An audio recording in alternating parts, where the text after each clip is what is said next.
عمر كمال عبد الواحد وأداؤه اللي عليه لغط، وحتى كولر اتكلم في الموضوع ده في المؤتمر الصحفي، وفي حد سأله وقال له هل عمر كمال عبد الواحد يشيل الليلة لوحده في الماتش ده بما إن أخطائه كانت كتيرة في الماتش. فكولر جاوب وقال ان انا غلطت ان انا وظفته كراجل مساك، وهو ما بيجيتش حاجه زي كده، وظهر عندي ان هو عنده مشاكل في التغطيه وفي تأدية واجباته كراجل مساك وهو ما يعرفش عنها حاجه، وقال دي اخر مره هيلعب في المركز ده. بس هل المشكله كلها في ان هو كان في مكان مش مكانه؟ لا، هي المشكله كلها كانت في عمر كمال عبد الواحد، ان هو كان خارج الفورمه. انا بنتكلم على بساط بالخطأ، ملهاش علاقه خالص انت مساك ولا باك. بنتكلم على ان انت بتحاول تعمل حاجه في مكان غلط، دي ملهاش دعوه بان انت مساك او باك. فهو كان خارج نطاق الخدمه في الماتش ده، وكولر غلط ان هو ما خرجوش بدري ونزل اي حد. حتى لو محمد هاني كان يلعب مساك، حتى لو كان في امكانيه ان انا ادخل اكرم في نص الملعب واظبط الدنيا، وحتى لو هلعب 3 ورا والدنيا تتظبط معايا شويه.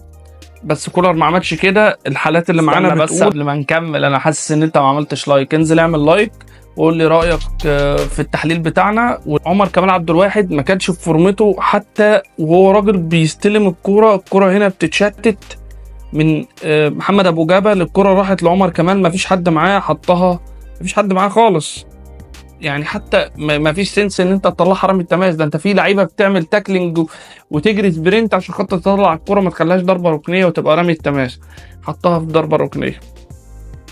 كره تانية عمر كمال عبد الواحد ما فيش حد معاه، رقص تمام وزي الفل. حط الكره فين؟ حطها على لعيب البنك الاهلي. دي ان انت خارج اطار اللعب، انت ملهاش علاقه خالص بالبوزيشن اللي انت فيه. الكره دي انتهت بايه؟ الكره دي انتهت بجون. كرة تانية برضو، كرة راحة هنا اهو لعيبة البنك الأهلي لعبها بالغلط، راحت لعمر كمال. العب الباصة، لعبها فين؟ لعبها في آخر الدنيا، مش لحد خالص.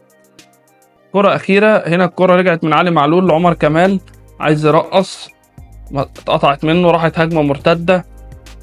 لو خدنا بالنا يعني المساحات الشاسعة اللي عملها عمر كمال عبد الواحد بخطأ في ترقيصة أو باصة، فده مش معناه ان عمر كمال اتحرق.